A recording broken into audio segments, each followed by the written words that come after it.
Hello everybody, and welcome back to Sissy's Corner. As you can see, I'm in the spot I was in last time, but I changed the setup a little bit because I wanted this topic to feel a little bit more like you're talking to a friend one-on-one. So I picked up the camera and didn't put it on the table to make it feel a little less stiff. I have already shot this video, but the footage had no audio, so I had to redo it. So whatever I'm brushing over, something that I've worked out a while ago, but I hope it's still important and can help out. Today I kind of want to talk about the topic of mental health. I know that everybody and their mom uses phrases and words that relate to the topic, and it's something that's become so permanent in our vocabulary, which is a really good thing because it creates awareness about the topic itself. But I think it's also important to just generally know what mental health even is, what it means, and what it can entail when you're having a little bit of a rough time with it or when you're struggling a little bit. And I would like to use this video to, first of all, discuss all these topics, but also I did some research on what can be helpful, what are some things that we as individuals can do to take care of ourselves, what can we do to practice kindness towards ourselves in situations when we don't exactly feel super well, and what are some options that we have further down the line, like what is there to do and what is something that we can do as individuals to take care of ourselves, make sure that we are happy and healthy. So first of all, let's start with what mental health actually is.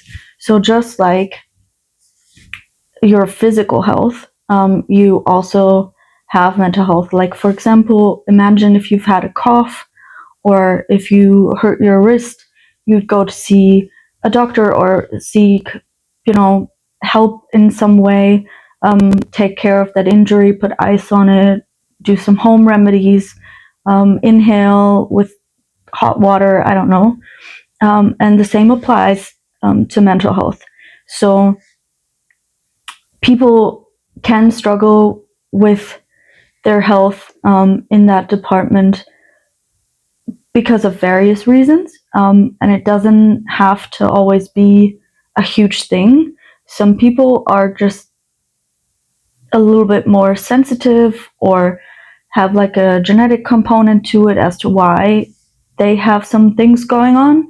There's also people, that had very bad experiences in their life and that have a hard time coping. And then there's different forms and stages and levels to all of this. So it's not one size fits all. It's not the same for everybody. And the way it expresses itself certainly isn't the same for everybody, but it's just something that generally differs due to circumstances, but also how the individual person in their life has learned to handle emotions, to handle difficult situations and those things.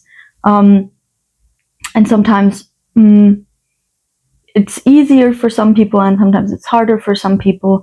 There isn't really a rule of thumb. But generally, what struggling with mental health can look like, it can be that you're just a little bit stressed about stuff. It can be that you're a little bit overwhelmed by tasks, or in your job or in your private life overall, or that everything feels a little bit too much. You can have stretches where you just feel really unmotivated, stretches where you feel sad, everything like that. And depending on the situation, feelings can get more intense, or, be a symptom that's prolonging. You can have, anxiety that develops. You can have panic attacks. You can get depressed. And develop different kinds of things down the line, which usually is just the body's reaction to a certain situation. Like, for example, speaking of panic attacks, it's just a symptom that the body naturally has in order to trigger your fight or flight response, which is pretty normal if you're really um, in a situation where your body gets the signals that it's not a safe situation for you, and that can occur even when there's no safety hazard inside. It's just a psychological symptom that some people develop. Um, but let's talk about some stuff that can help us. So, for example, um, one thing that's always really, really helpful, and that's a general, um, the next thing to do that can be very, very helpful is just to move your body. Um, and by move your body, I don't mean you have to run a 10K or whatever. You can just basically walk around in your apartment, pace around in your apartment. You can stretch yourself a little bit. It doesn't have to be a big, long thing. Um, it's just beneficial for your hormones that you have in your brain to activate like positive and pleasant feelings to kind of override the negative ones or even wipe them out. Like for anxiety, a natural remedy is just to be active, to run, things like this, because it just triggers hormonal release and then switches it up with like positive hormones. That doesn't mean that you automatically will feel better, but it will help to regulate your hormones in a natural way, and then help you feel better if you practice over the long haul. But just overall, moving your body in some way. The second thing is, if you can and if it's safe for you, just go out into nature. Um, because grounding yourself in what we've been given is an automatic um, positive reinforcement for your brain, because it's we come from nature, so to be in nature is just something that just is very natural and feels very good to our system, not necessarily to our head, but to our system, our body, our instincts that we still have as mammals. um, if that's not possible for you, because of environmental factors or whatever, um, you can also just sit by a window, try to take in some light. Um, there's this beautiful theory about light and what it does for our bodies. So if you have no option to go outside and put your feet on the ground in nature, um, sitting by the window, sitting in the sun somehow can have a similar effect. Um, the third thing that can be very helpful is food, making yourself a good meal, taking care of yourself, nourishing yourself. And by that, I mean your definition of good, something that gives you comfort, something that makes you feel good. That doesn't necessarily mean that it has to be super healthy or super unhealthy food. Um, but whatever you feel like can be really, really helpful in the moment. Like for me personally, I enjoy to make myself elaborate meals when I'm not feeling super well. Like if I put an effort into cooking myself something that I enjoy, um, that's yummy. For me, that's also, always in combination with some veggies and other things. But just for example, if I make myself an elaborate pasta dish that takes about an hour to prepare and I put that effort into myself, it makes me feel well taken care of. And even though I'm the one doing it and I'm the one receiving it, it still gives me good emotions, gives me positive emotions, and encourages me um, to feel good and feel grateful and nourished and well taken care of. So I think that's super important. Um, Another thing that you can do for yourself that's very good to stimulate your nervous system is to take a shower or a bath. Anything to do with water mainly like warm water is something that instinctually is comforting to us and makes us feel cozy and gives us releases of good hormones and just positive um, feelings that we associate with like warmth and happiness and those things. Um, if you are unable to shower or take a bath due to whatever reason, you can also just wash your face or put some water on your pulse points, however you feel like. But there's definitely uh, a solution to that as well. What can also work is to drink some hot tea or a hot beverage in general um, to help with those emotions and give you the same result, just feeling warm and cozy and kind of bundled up like um, in a positive way. And then another thing that we can do for ourselves, which is maybe a little bit more complicated, but I think very helpful, is to build routines for ourselves that can take a little time to develop. But if we can stick to those routines, it might take away a little bit of the pressure that we sometimes can feel, and it might take away a little bit of the stress.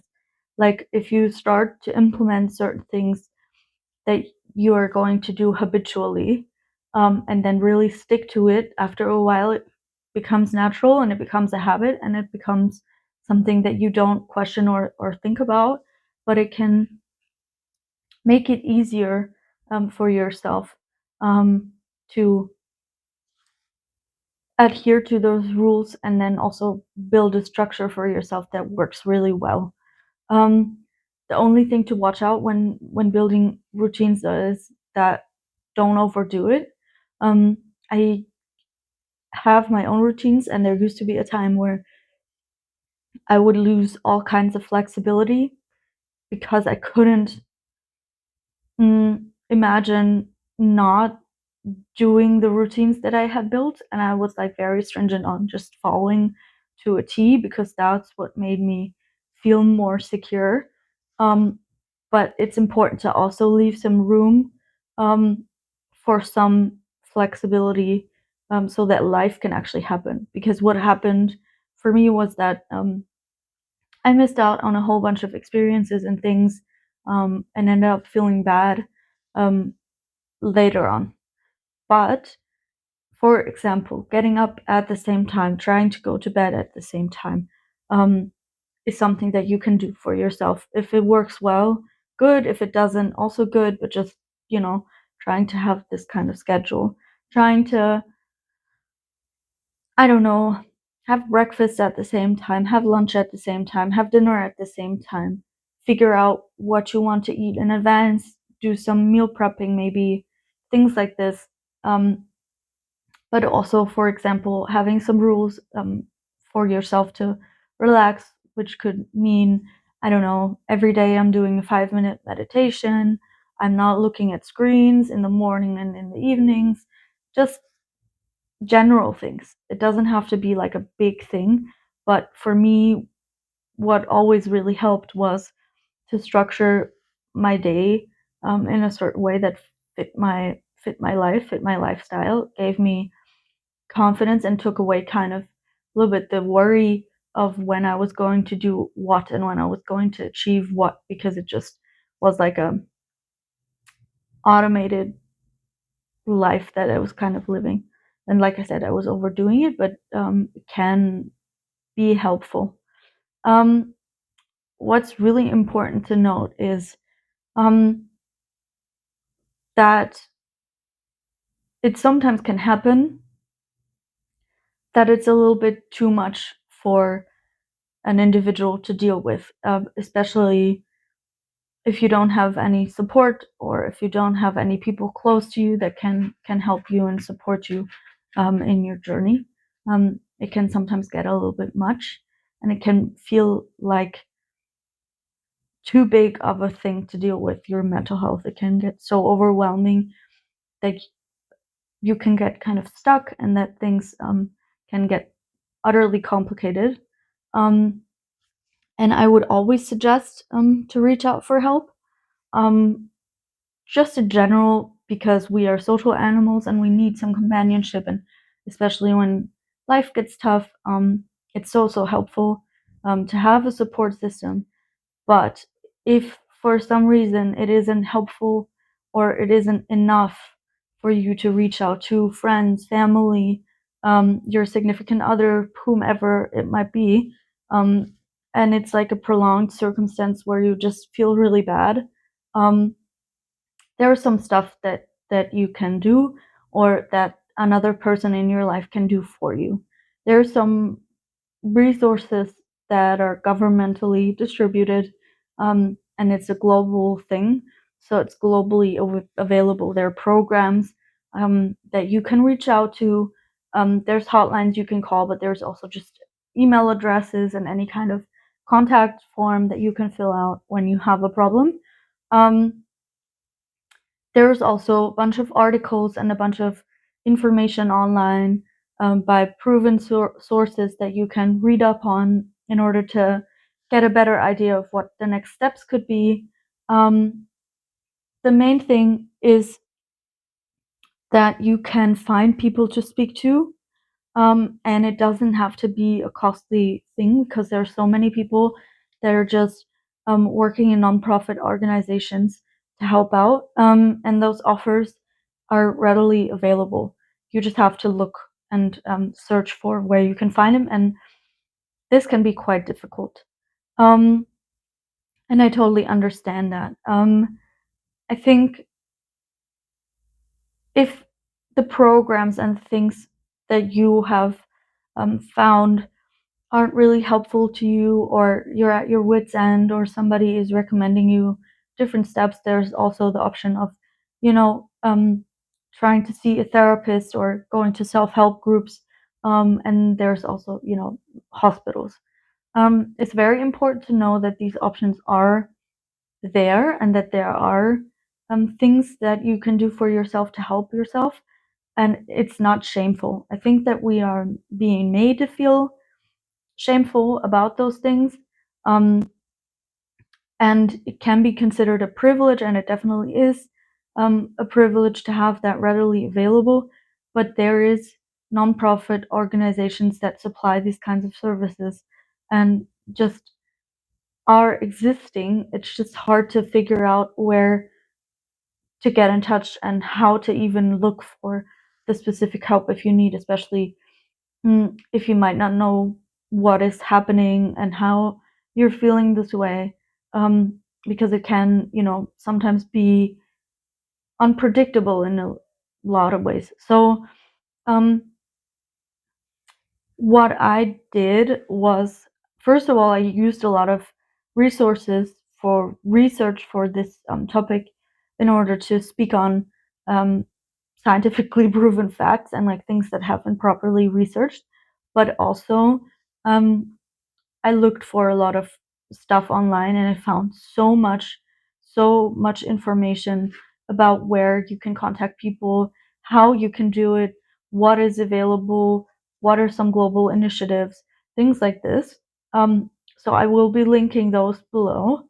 But on top of it, I've also written a little bit of a template um, that's just basically something that you can use to reach out to organizations, therapists, however you want to do it, also loved ones if you need.